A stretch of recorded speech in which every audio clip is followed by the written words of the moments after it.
로베스피에르 알죠? 예, 테르미도르 반동이라 알 겁니다. 로베스피에르가 공포정치를 하다가 결국은 테르미도르 반동을 해가지고 자기도 목이 잘려가 죽었는데 그런 광경이 생각납니다. 즉 우리는 대한민국의 한국판 로베스피에르식 테르미도르 반동이 지금 시작되었다. 광화문을 점거하면서 역사가 아니면서 제가 할 말을 제가 우리 조 대표님께서 하신 것 같아요. 저 밖으로 위험합니다 지금. 자, 그래서 잠깐 줄여가지고 우리가 이제 박근혜 대통령 탄핵 문제로 가면 너무 커지거든요 판이. 그래서 가급적이면 주제를 우리가 그 3월 4.3 죽음, 그리고 경찰 과잉 진압, 폭력 사태, 그리고 이제 보상 문제, 이거는 국회에서 자익들이 했으면 난리가 날 거 아닙니까? 그런 점에서 좀 사태를 좀 진정시켜 가지고 우리 그런 점에서 그 당시에 일어났는 거를 조금 자세하게 이 증언을 하실 분이 지금 나타났습니다. 혜성처럼. 그래서 마이클 그분에게 그 일어났던 거 자기가 한번 이걸로 하세요. 한번 말씀을 하겠다니까 그 귀중한 증언을 한번 부탁드립니다. 그동안 용기가 없었습니다.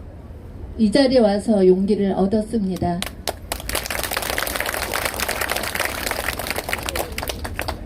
저는 누구하고 어울리거나 누구와 함께 하고자 하지 않고 저는 객관적으로, 정치도 잘 모르지만 객관적으로 삶을 살고자, 저는 3월 10일 태극기 집회 1회 때부터 3월 10일까지 한 번도 빠지지 않았어요. 제가 항상 10만 원을 찾아가지고 김밥을 사들고 두유를 사들고 가방에 가득 차고 눈을 마주치는 분한테 그것을 주는 것이 저의 행복이었습니다. 저를 누가 알아주거나 내가 돈을 10만 원을 쓰거나 그거를 알아달라는 마음은 조금도 없었어요. 그냥 하늘이 알겠지. 얘기가 길어질 것 같아서 3월 10일 날 그 억울하게 죽으신 분들을 위해서 제가 그 순간순간을 정확하게 말씀드릴게요. 저희는 용기를 내야 돼요. 3월 11일 날 저는 프리지아 꽃을 사들고 태극기 우산을 쓰고 태극기 한 묶음을 들고 저는 거리에 나왔어요. 3호선을 타고. 그리고 육군사관학교 그분들이 중간쯤에 있더라고. 단상 중간쯤에, 단상에서 100m 중간쯤에 있었어요. 저는 제가 뭐 잘났다고 정치에 관여할까? 그냥 오늘 좋은 소식을 듣고 나는 집에 가야지. 그리고 그 든든하신 그분들 옆에 제가 꼈어요. 그랬는데 그 단상의 분위기도 설마 민주주의 이 나라에서 불멸의 대통령을 탄핵이라는 그 단어 속에 넣을 거라고 생각은 전혀 하는 분위기가 아니었어요. 그래, 하다 말겠지, 주장하다 말겠지 하는 분위기였어요. 저 역시도 그랬고요. 그래서 저는 그 순간 3, 2, 1, 0 그 발표하실 때 저도 모르게 기절을 해버렸어요.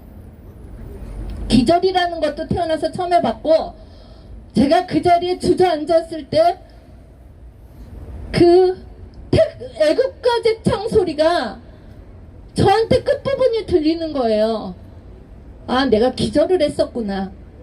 그래서 저는 혼이 나갔다는 거를 그때 알았고, 제가 한 발 한 발 걸어서 그때가 그 진행하시는 분이 그 1초 1분을 그 단상 뒤로 확 돌아가시는 거예요. 돌아서. 그래서 도망가나? 아니면 왜 그러지? 그러고 넋이 빠져서 그 단상 앞에 갔는데 뒤에서, 단상 뒤에서 소리가 나는 거예요. 무슨 일이지? 그리고 저는 혼자라 뒤에 가니까 아까 경찰차가 얼마나 든든합니까? 그 경찰차, 그 튼튼한 그 경찰차가 5중, 제 눈에는 5중 이상이었어요. 정신 차리고 보니 5중이었어요. 5중이라 함은 그 큰 차에 차 옆에 차 옆에 차 옆에 차 옆에가 그 사람 정상인이 통과할 수 없는 간격으로 그 차들을 빽빽히 해놨어요. 제가 말하고자 하는 것은 그 순간에 그 차들하고 반대적인 차, 경찰차 한 대가 T자식으로 단상 뒤에 있었어요. 그래서 저는 아무것도 모르지만 그게 왜 있을까라는 생각이 들었지만 저희 태극기 집회 그 식구들이 그 바퀴에다가 밧줄을 이렇게 매시는 거예요. 그래서 저는 아무것도 모르고 그 밧줄을 제가 힘을 다해서 앞에서 당겼어요. 당겨야 내가 거기로 가야 되는 것 같아서. 그랬는데 그 밧줄을 가신 분이 안 돼, 이거 가지고는 안 돼 하더니 어느 분이 그 T자로 놓여진 그 경찰차를 문을 이렇게 열으니까 너무 자연스럽게 열리는 거예요. 그때 당시는 생각을 못했죠. 왜 다른 건 잠겨 있는데 그 차가 문이 열렸을까? 열릴 수 있죠. 경찰들이 하는 일이니까 실수할 수도 있죠. 근데 그 경찰차 안에 왜 키가 꼽아져 있죠? 그래서 그 시민이 그 경찰에 들어가서 저래도 키를 돌렸겠죠. 왜 이것들을 모르십니까? 경찰차에 왜 그 키가 꼽아 있었죠? 네? 여러분이 그것을 생각해 보세요.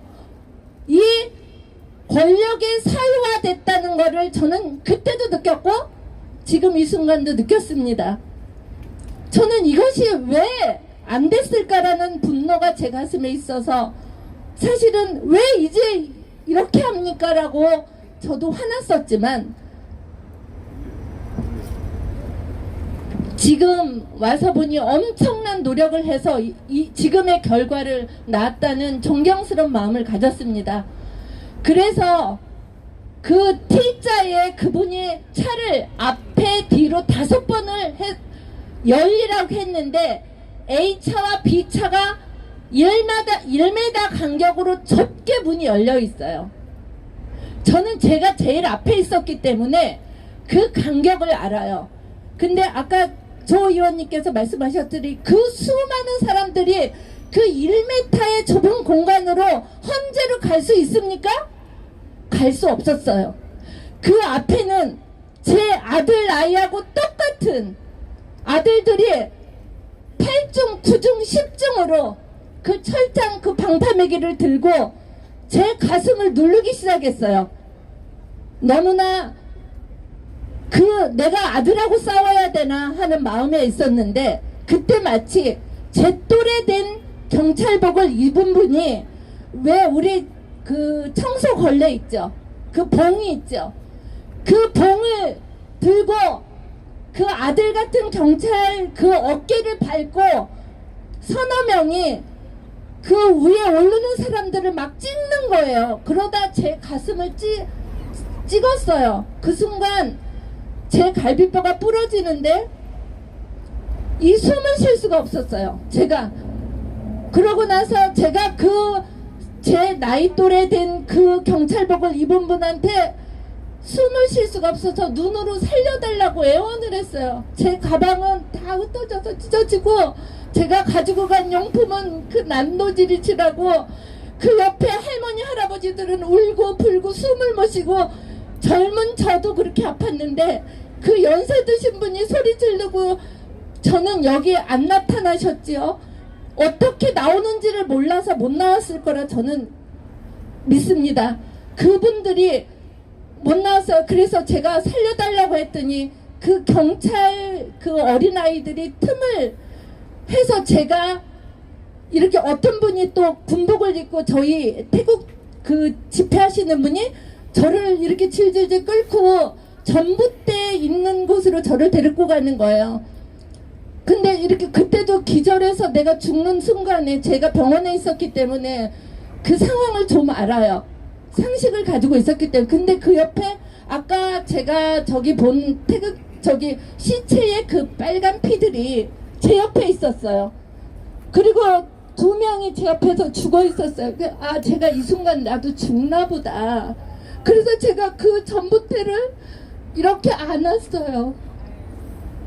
그리고 숨을 쉴 수가 없어서 제가 이 고개를 전봇대에 그 안고 한참을 숨을 쉬려고 노력하고, 근데 3시간 만에, 근데 그 저희 태극기 집회 그 지휘하시는 분인가 봐요. 군복이 그 이렇게 왜 이렇게 뭐 특공부대에서 입은 옷 그 마르신 분이세요. 저 기억할 거예요. 이 방송을 보게 되면 아마 그분이 저를 기억할 거예요. 그래서 저를 데리고 119는 밖에 왔다고 1시간 전에 하는데 제가 나갈 수가 없었어요. 너무 차들이 너무 뺑뺑하게 세워져 있기 때문에 이 환자들을 수송할 수 있는 대책도 하나도 해놓지 않고, 그 순간 보면서 저는 그 경찰차의 남발을 보게 됐는데 모두 전라도 경찰차였어요. 너무 저는 그 순간을 기억하고, 제가 이거 거짓 증언한다면 제가 법으로도 그 대가를 받겠습니다. 이건 사실이었고, 제가 그래서 2시간에 걸쳐서 저를 이끄는 분이 살려야 된다고 저를 질질 끌어서 그 바퀴 밑으로 해서 저를 끌어서 겨우 나갔는데 119차가 저를 데려면서 그 아이들이 내려서 한 말이 더 웃겼어요. 아주머니 정신 차리세요. 여기 술 먹고 오면 어떡해요. 그 말이 저한테는 정말 비냥거렸고, 우리가 이렇게 힘들게 정말 돈을 들고 나와서 그것을 쓰면서까지 오해를 받아가며 돈을 받아서까지 우리가 그 행사 집회장에 왔다는 그 오명을 쓰면서까지 그 눈빛이었어요. 그 아이가. 그래서 제가 1시간을 걔네들하고 실갱이하고 병원을 안 데리고 가는 거예요. 그래서 내가, 얘야, 나는 네 엄마 나이란다. 그리고 내가 너희들한테 내가 지금 물 좀 달라 그랬더니, 아줌마 물 먹으면 안 돼요. 술 먹었는데 물 먹으면. 네. 그래서 사진과 그 경찰의 사진과 이야기를 남기면서 내가 더러워서 응급실에 안 가겠다 해서 저희 병원에서 치료받았습니다. 기회가 있다면 더 자세하게 증언하겠습니다. 감사합니다. 병원님 혼자 개인을 부담하셨네요. 아, 이거 죽을 뻔했다가 살아나신 분이네요. 자, 시간이 좀 많이 지났는데 우리 누구요? 누구? 네. 네? 예. 아니, 그래서 지금 하시려고요? 잠깐만. 예. 자꾸 길게 말씀하시는데 5분 내지 10분으로 좀 줄여주십시오. 제발 부탁합니다. 죄송합니다. 저도 얘기 듣다 보니까 총괄적인 분위기를 좀 전해드려야 되겠다 싶은 생각이 들어서 제가 부드럽게 마이크를 달라 했습니다. 사실 그날 저희들은 솔직히 축제를 즐기기 위해서 그 장소에 갔었습니다. 국회에서 국회의원들이 박근혜 대통령을 불법 탄핵했지만은, 그러나 헌법재판소에서만큼은 각하 내지는 기각시킬 것이라는 그런 믿음으로 전부 다 즐거운 마음으로 흥겹게 갔는데요. 그날 집회 현장에 도착했을 때 다른 날하고 분위기가 달랐어요. 왜 그러냐 하니까 집회할 때마다 수많은 경찰 차량이 있었지만은 그날만큼은 집회 현장에 들어가는데 한 사람 두 사람이 겨우 지나갈 정도의 공간만 틔워져 있었습니다. 그래서 들어갈 사람들이 줄을 이어서 무슨 개미 구멍 속으로 빨려 들어가듯이 줄줄이 다 들어갔어요. 그리고 군중들 사이에서 무대 연설하는 연사님의 연설을 경청하고 있는데, 어느 아주머니 한 분이 갑자기 대성통곡을 하면서 땅을 치면서 우는 거예요. 그때 탄핵이 인용됐다는 것을 처음으로 알았습니다. 그리고 무대에도 그 소식이 전해졌고요. 그리고는 완전히 아수라장이 되고 정신을 차리고 수가 없는 상황이었는데 첫 사망자 소식을 무대 뒤쪽으로 갔을 때 들었습니다. 아주머니 한 분께서 울면서 통곡을 하면서 소리를 질렀어요. 여기 사람 죽었다, 사람 죽었다. 그 상황을 저는 그 당시에 박사모 활동을 하고 있었기 때문에 현장에 피 터진 보고 바로 제일 먼저 박사모 게시판에다가 사람이 죽었다는 사실을 공지를 했습니다. 근데 와야 될 119 구급차가 안 오는 거예요. 제 기억으로는 한 10분, 20분, 30분까지 지나도 안 오는 겁니다. 근데 그 당시에는 말씀드렸지만은 나갈 공간이 없었어요. 거기 시위 집회에 참석했던 모든 시민들은 마치 도관에 든 쥐와 같았습니다. 빠져나갈 공간이 없을 정도로 다 막았기 때문에 그 차벽이 4중, 5중이 맞습니다. 위에서 봤을 때 차가 옆으로 차곡차곡 재어져 있었고 군중들이 그 차를 넘고 어딘가로 이동하기 위해서 차벽을 넘을 수밖에 없었어요. 근데 경찰들이 차벽을 넘는 군중들을 위에서 들고 바닥으로 던졌습니다. 그리고 두 번째 사망자가 바닥으로 던져진 시민이 죽었다는 소식을 들었습니다. 그리고 두 번째로 사망자 발생했다는 소식을 박사모 게시판에다가 또 긴급으로 올렸습니다. 그리고 또 시간이 지나고 나니까 차벽 넘어 지하도 쪽에서 사망자가 발생했다는 소리가 들렸습니다. 그것도 한 명이 아니고 두 명이 죽었다는 소리 들었습니다. 이동할 공간이 없었는 거예요. 그 안에도 갇혀 있었지만은 지하도 안에도 인산인해가 있었고 경찰에 밀어붙이는 바람에 밟혀서 압사당하신 겁니다. 그리고 왜 그 결과가 그렇게 나오는지 저는 의문이 됩니다. 우리는 그날 판결이 나고 그날 결과가 나올 줄 알았습니다. 근데 경찰들은 그 결과를 어떻게 알고 차벽을 그렇게 쳤죠? 그리고 버스로 충격을 했다 하지만은 저기 사진 보십시오.